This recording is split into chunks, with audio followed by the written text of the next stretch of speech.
When it comes to spell slinging in Dungeons and Dragons, you gotta understand some magic, some basics. So today we're talking about the schools of magic and what they really do.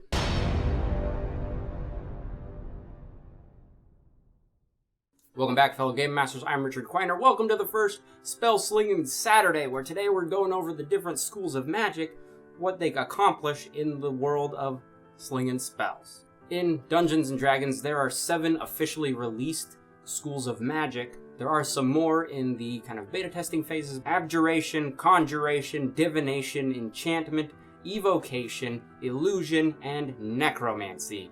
That time I got it. Abjuration is a school of magic focused mainly on defensive uses of the magics in the world.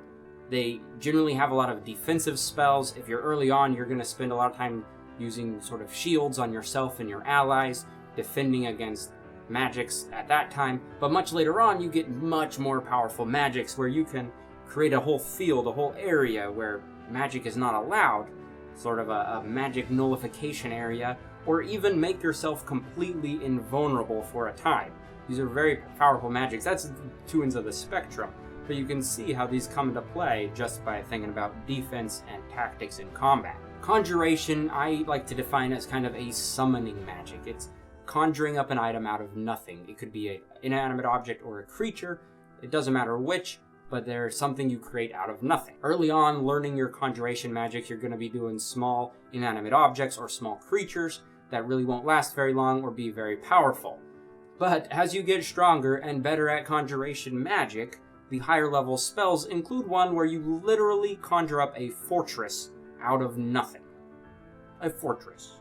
And you can do it from a mile away. You can just be like, bam, there's a fortress.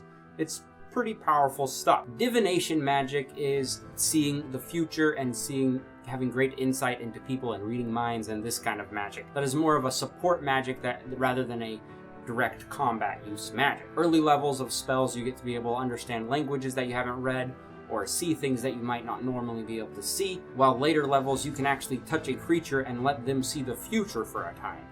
Like, you can bestow the gift of future sight on another creature. So you can see, as I'm going through talking about the early and the later levels, you can understand there's a big gamut of the different powers, and they grow very strongly over the course of a game if you level up your character completely. Enchantment magic is, in 2 words, it's mind control. It's enchanting and charming creatures and things to do what you want. These can be used for very good purposes or very evil, sort of mean purposes, depending on how you want to play it. Early levels of enchantment are basically talking to animals, charming people, getting people to like you, kind of befriending, very simple, basic spells.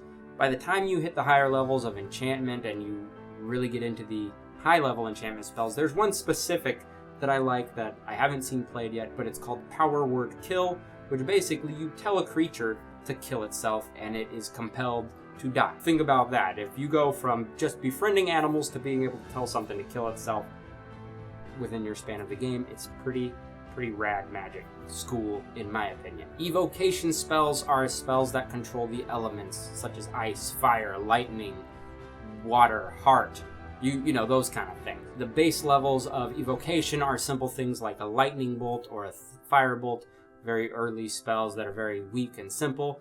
Well, later on, you call down a meteor shower on someone and crush them under heavy rocks. They're very powerful, very area of attack kind of spells. As you level up, you also become more powerful controlling these spells if you focus in on evocation as a magic. Illusion magic is making someone believe that something is there when it's not. This could be a sight or a sound, something they see, something they hear, something they smell. Again, at the early levels, you're doing minor, small illusions. One of the spells is actually called Minor Illusion. Very small, very weak, easy to identify for the enemies who see them. But later on in spells, you actually have the ability to reach into an enemy's mind, pull out their nightmares, and make it a reality right in front of them, which is pretty messed up, if I'm being honest. That's pretty dark, but it's very powerful and very useful. And the last of the schools of magic is necromancy. Now, necromancy, I'm just going to side note this, just as a little aside over here. It's often looked at as pretty evil and something not for good people, but realistically, it's not all bad, but it is kind of taboo. But necromancy magic, if you've heard it before, it's dealing with life and death and the actual life force of creatures and animals and people. A spellcaster focusing on necromancy early on can make someone ill or keep someone from dying brutally. Later on in life, they'll be able to resurrect people who've been dead for as long as it hasn't been over 200 years. They'll be able to resurrect pretty much anybody, or suck the life out of a whole group of people. Either one. I mean, you got two sides of the spectrum of necromancy. You got the life and the death, and you can play with that whole spectrum if you focus in on necromancy magic. Now that we've gone over the 7 different classes or schools of magic, we're going to get into some spells later on, but this has been the first episode of Spell Slingin' Saturday. I hope you've enjoyed it. If you have, hit the like button, hit the subscribe for more as we go into other magics and different spells and how to use them in the game. Again, I've been Richard Quiner, and thank you for watching.